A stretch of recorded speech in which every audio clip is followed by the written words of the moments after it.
Hey, welcome to another walk and talk. Look at this. Look how beautiful and still the water is, huh? So, I have a kind of a good life hack that I struggle with. What else is new? But it is very interesting. You know the expression, coulda, shoulda, woulda, woulda, shoulda, coulda, or shoulda, woulda, coulda, or however you want to say it. No matter the order that you put them in, the point of the expression is that you can't get caught in what you could have done, okay? I would have done this, but you didn't. And the constructive use of that, to the extent that it's used that way, is don't leave anything on the table. Don't leave anything to chance. Okay, I have a very different take on it. I actually believe that there's a concept in there that does not serve us well. Certainly does not serve me well, okay? Could and would are all that matters. Should is a distraction at best, a subjective, nonsense notion, and at worst, it keeps you living by other people's rules and standards. There is only could and would. Could you do this? Meaning what? Are you capable of whatever it is that we're talking about? Losing weight. Could you? Sure. Assuming that you're healthy and you're able to control what you eat without risking anything. Check with your doctor first. You know that whole line. Being a better person, obviously you could. Being smarter, you could. Being nicer, you could. Being taller, probably not. Unless you're young and you have a family that wants to fill you full of hormones. Because you've got to have some kind of risk along with it. But there is could, meaning something else to me. Do you control this thing? Do you control this? You know? I want him to love me. I want her to love me. You don't control that. You control how you are. But whether or not, look at this skipping rock. I'm a little thick, but I can do it. But whether or not somebody loves you, or is nice to you, or is fair to you, you don't have a lot of control out of that. Well, I want to win the game. All you can do is control what you do in most situations. You don't control a heck of a lot of outcomes in life, and the older you get, the more apparent that becomes. So, there is only could. Could this happen? Is it possible? And I would think the better way to look at it is it probable, and based on what? All right, just about anything is possible, but it's about how extreme a set of circumstances or effort or probabilities would have to be at play to make something happen. So yeah, okay, I get it. Everything's possible, but that's not really the frame of context for me. It's about probability. It's about chance. It's another reason I say I don't believe in luck. One, I don't believe that anything just exists as kind of some independent energy that can come and go, and some people have it and some people don't. Preparation meets opportunity, chance, how you use chance, how you work circumstances, how circumstances line up. I do believe energetically that you can give yourself a better chance of success or failure by what your state of mind is, what you're putting out there, and how that affects your actions and your intentions. I believe in that. But I go with probability, okay? And how probable is this thing? And that's really where could is going to take you. Are you in control of it? Yes or no? Okay. If no, well, now could just goes to how you control what part of reaction is your own choice. So that takes us to the only other concept. Would. Would is will. This is my struggle. And probably true for many of us. Do you have the will? Sure, when everything's great, when everything's going well, when everything's working for you, of course, will is easy. But when you're depressed, when you're down, when you're angry, when things aren't going your way, when it's hard, do you have the will? Do you have the will to overcome? To do anyway? To do anything? That's what happens. Would and could. Is it in your control? And then what does it take for you to control it the way you want? Would and could. Should? Who says? Is my basic problem with should. Well, you should, but who says? Now, again, context is always king, but, I'm not saying, well, hey, can I get there in an hour? Yeah, you should be able to get there in an hour. That's different, okay? I'm talking about in terms of personal empowerment and how we judge what we should do and shouldn't do and can do. That's very subjective, okay? Should. By whose rules? By your own rules. Oh, great, because that's going to take you as an analysis right back to would and could. All right? I should not eat after the show because I've already had dinner. I'm trying to cut weight. Okay, but that's my rule. That's my standard. All right? Now, the guy who I was working out with on this gain program, this hypertrophic lifting thing that I was telling you guys about somewhere on social media, he'd say, no, you should be eating. You should, because, you want more calories. You didn't get enough calories today. You should make sure eating them at night. It's a different kind of metabolic process. So should is very subjective. And I think it's often a distraction. I should look this way. I should be this way. I should have this. I should have this success. This is what my life should be. Very dangerous. Very dangerous. To thine own self be true. And that's hard enough. Let's be honest. It's really hard. It's really hard to come up with a code, with a set of standards, with a personal philosophy, with a why. Very hard. I'm like nowhere on that. And every time I think I am, something will happen or become apparent to me that just proves I'm just as lost and flailing, rumbling, stumbling, and fumbling, as Chris Berman used to say on ESPN, probably still does, as anyone, or as I ever was. Doesn't matter as anyone. Got to be careful about that. Comparison gets you to shoulds. And that is just no bueno for your own head. You got to stick to your own shoulds, and that's about your woulds. Meaning, what do you have the will to do? What is within what you think is right? What you think is enough? What you think is good? What you think is fair? When it comes to your own assessments of self and what you want for yourself. That's what matters. So, woulda, coulda, shoulda? Nah, I'm not feeling it. Oh, another good one. Oh, that's the sound you hear. My fat ass walking on this rocky beach that I'm showing you right now. I'm told that a lot more people are listening to these than watching these. That's too bad, man, because you get to see some pretty scenery on these. But actually, it's not too bad. It's just, it's good either way. Any way that it helps. Perfect example. That's my should. Should I do this? Yeah, if it helps. Right? That's the standard to me. Other people will say, no, you should not do this. Why? What are you talking about? Your life and all these things that make you vulnerable to critics and people saying mean things to you. You're giving them ammunition. You're giving them fodder. I don't care whether or not it makes somebody feel more confident in coming at me. Keyboard warriors are not my concern. Lions are not concerned with the bleating of the sheep. You ever hear that? I think that's the most important way to see yourself. Don't see yourself as better than anybody, but see yourself as capable of standing on your own. And so that those who can't, or those who want you to not be able to, they just don't matter to you. Once it becomes obvious that that's what it is, it's another should. But that's personal to me. It's personal to you and what you want it to be and not be.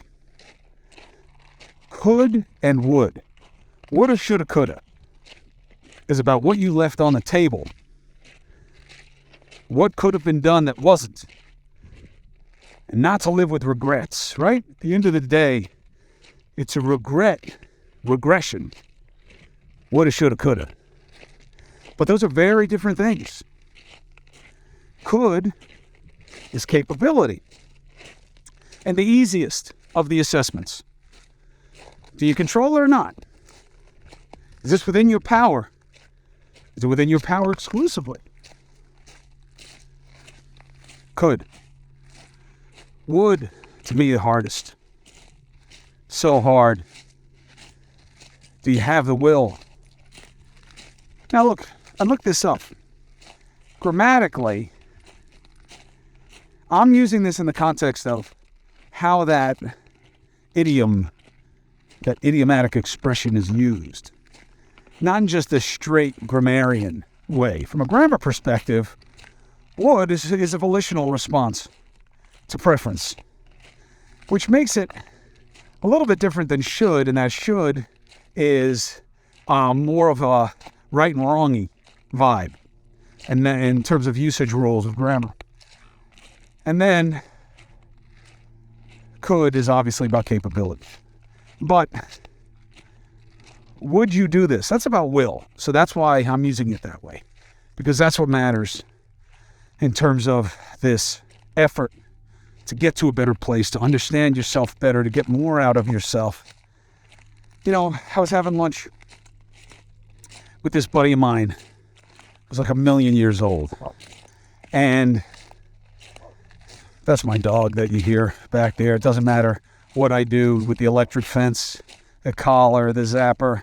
If I go somewhere and she's outside, she comes. She just takes the pain. The dog is just this incredible, you talk about wood. This dog has willpower for days. This little rescue, ugly dog that my wife, Christina, rescued during the pandemic.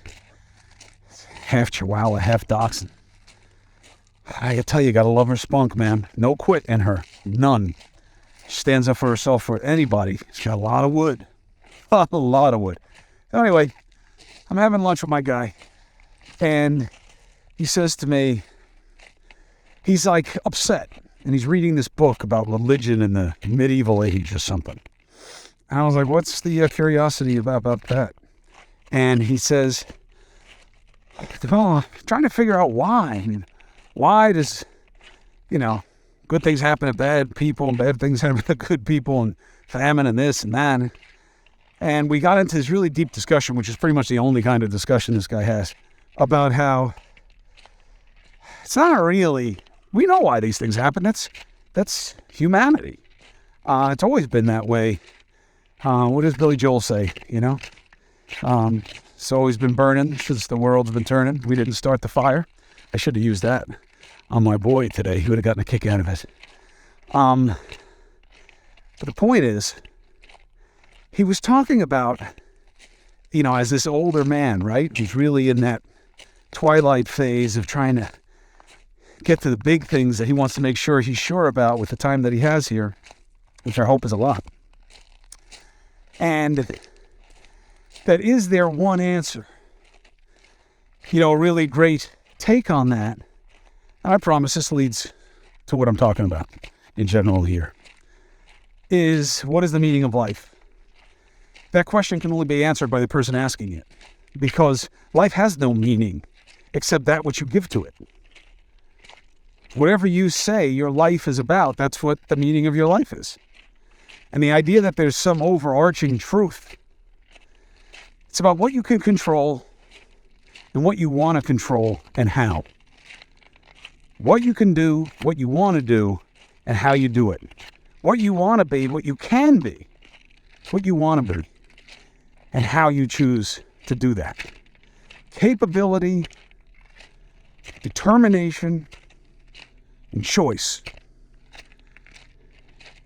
And the idea of, or is there some higher truth, as so many of us, man created religion for a reason. Primitive peoples decided to ascribe a deity to everything that they didn't understand or feared or needed for a reason. That's cool. Somebody's in the water already. You hear that? Very cool. A little early to be fishing, but it could be a commercial guy. So, I don't know that there's one answer for everybody or one thing that makes it all make sense. I doubt that. I think that the reason we all cling to this idea that it's not the destination, it's the journey, is because it's how you do it. It's what meaning you give to it, what path you take, what choices you make. And simple enough to understand, very hard to practice in a way that's satisfying, that's fulfilling, consistently so, that means anything. Failure, loss, disappointment, injustice, unfairness, bitterness. There's so much negativity. There's so many negative stimuli and consequences. And that's why I really think, to the extent that I can distill something that makes it more clear, if not more easy, certainly not. It's not coulda, shoulda, woulda. It's could you and would you. And that's the straight line analysis of what you're capable of, what the potential is in any situation, any relationship, any desired goal, and then how you manifest that, how you make that happen or not. And we distract ourselves to the point of self-destruction by getting caught up in other people's standards and rules. Now, I'm not talking about speed, don't speed, or impressing your boss and whatever the mechanism or dynamic is that helps you get ahead with whatever you do for a living. I'm saying that when it comes to you and your self-assessment, which is another episode of the Walk and Talk that'll come in a little bit, you got to give yourself a self-assessment, man. I mean, mine are horrible, but you know, it's part of the problem is that, you know, often what's there is what you choose to see. But although a blind man, I think, would come up with a fairly similar assessment to my own. But again, that's my head. That's about my shoulds. And that's okay. We all have our own. And they should be malleable, because you got to figure out, as you change, as things change, what matters and why. Life throws a lot of curveballs at you, and you got to adjust your swing if you want to make contact. So, could you do it? And if you can't do it, you got to let it go. You got to let it go. If it's not within your power, your reach. I'll tell you who knows this. Parents. And a lot of us, man, we are not picking up on the lessons of watching our own parents to the extent that we were blessed enough to have them in ways that you wanted to observe. We're so involved with our kids and trying to control outcomes for them. It's such a mistake. You know, I'm lucky I got a parenting partner who's, you know, pretty solid on this basis. But man, you gotta let them fail. You gotta let them do it themselves and fail. And I know he's, they're not gonna get into school, but school's not gonna mean shit to them if they don't have the life tools. Coulda and woulda. They've got to learn what they control and what they don't, and how they get the outcomes that they want. If they'll, you know, they do everything right. I was going to say lucky. If they do everything to the best that they can, there's no guarantee that they get what they want. But at least they know they tried, and they don't have regret on top of the disappointment of the outcome, because that's the worst. But that is really a mechanism of how we can lose sight of this and say, no, I got to make it better for them. You can't. You can put good stuff in them or expose them to good stuff. They're going to do what they're going to do. They're going to be who they're going to be. And you just try to help where you can. But you're not going to get it all right for them. And you're not going to get it all right for yourself. But you give yourself a much better chance of streamlining this process, having an opportunity to see things clearly and then make a plan, could you and would you leave should to the side? Because I'm telling you, it's part of the analysis. It's not, well, I can get high and I want to get high, so you're telling me I should get high? No, I said you have your own personal set of shoulds. If it were me, I'd say yeah. But that's your deal. What are your choices? I'm saying don't get caught up in that one. It's the least productive. Because whose standard are you using? If you're using your own, fine. It's going to take you back to wood anyway. But that's what I got. For those of you who are watching, let's see if I can skip these rocks. And to those of you who are listening, I'll tell you how good they come out. Here's a little one. Wasn't too bad. Here's the big one. Oh, it's heavy. I still got 3 out of it. Holy no. I wish you the best.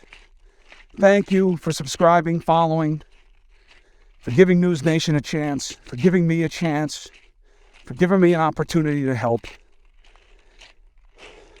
That is giving me an expansion of my could, and I'm going to bring all the wood I can to it every damn day. Let's get after it. See you soon.